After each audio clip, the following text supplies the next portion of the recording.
know after Sandy Hook and what happened in Martinsville, we started having minor contingency plans within our different sections of the school, as far as if there is a threat of a weapon in a certain part of the building. What is a contingency plan versus being in a lockdown situation in a classroom versus escaping to a neighborhood?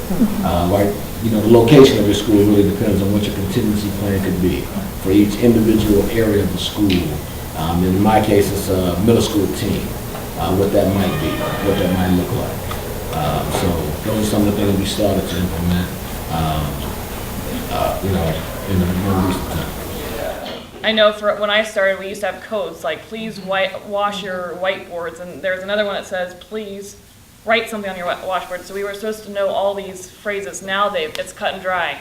We were on lockdown. There is no codes because originally we were flipped through this manual figuring out what are we in. So now it's very cut and dry. We are expected to know exactly what we are trained, our procedures are, as well as throughout the year, especially if something on the national level or even statewide level or local district level, if something comes up, you know, with Sandy Hook, we went through another set of training. I know that we just had a video we watched on Monday, whether or not we hide or do we run, and having that conversation as staff, what is the best for our elementary school, where would we go? So I think that it's continually throughout the year and having those conversations, and I think recently the districts have been constantly revising, making sure, do we have our contingency plans in place? Are we covered in all areas?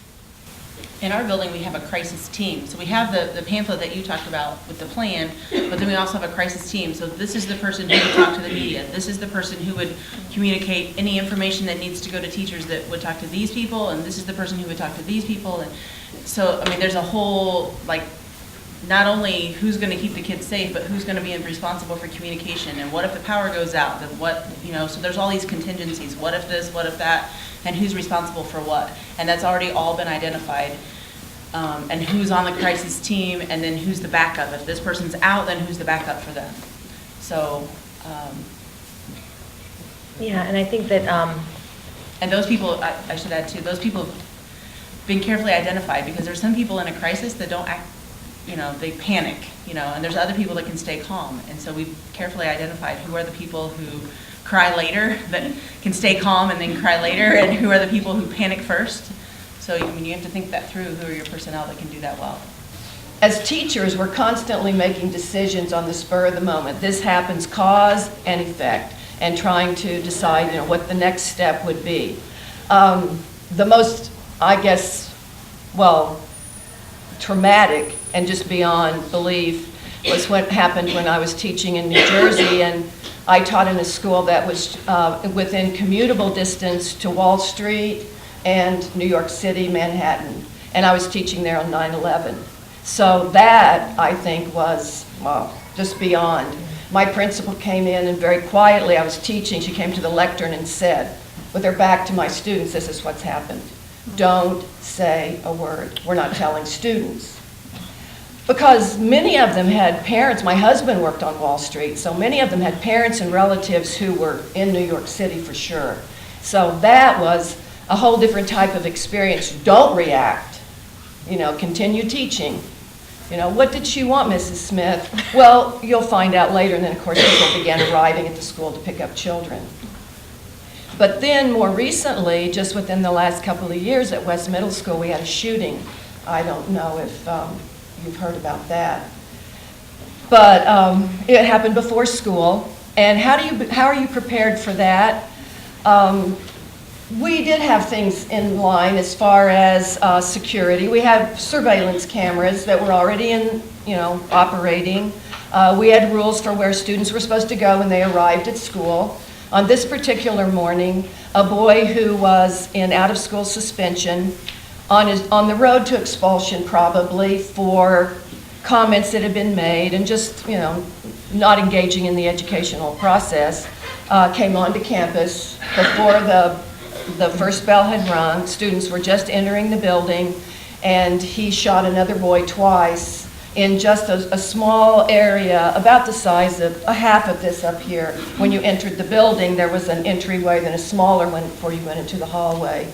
So the boy who was shot was pretty much trapped into that area, and he shot him over an argument about a girl.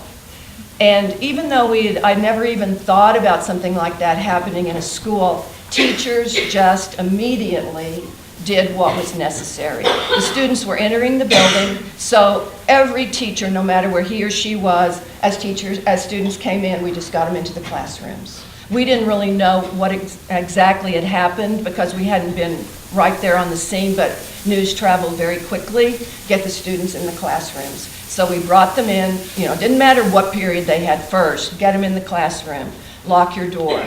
And we stayed there for about 3 hours. We were fortunate in the fact that students had their cell phones. I felt anyway we were fortunate.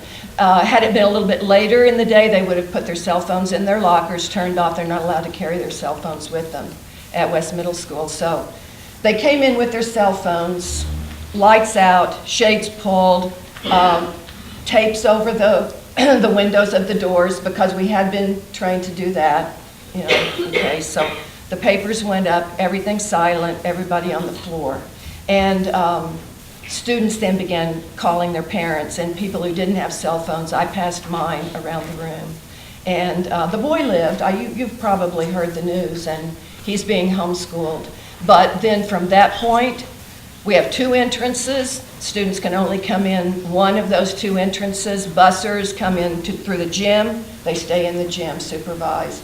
The walkers and the parents, students who arrive with their parents, come in the front door. They go immediately to the cafeteria where they're supervised. And at no time during the day is a student allowed to open a door. I personally think that if you're going to do that, I think you put it as an officer, because who's the designated person? And the thing that I have an issue with it is, well, our school is large, even an elementary school is large. So if the officer's all the way on the other side of the building, well, it's going to take a while to get to wherever I am anyway. And can one person traverse that and make an impact in a rapid amount of time? Because the Sandy Hook thing happened very quickly, so the time of response, is there.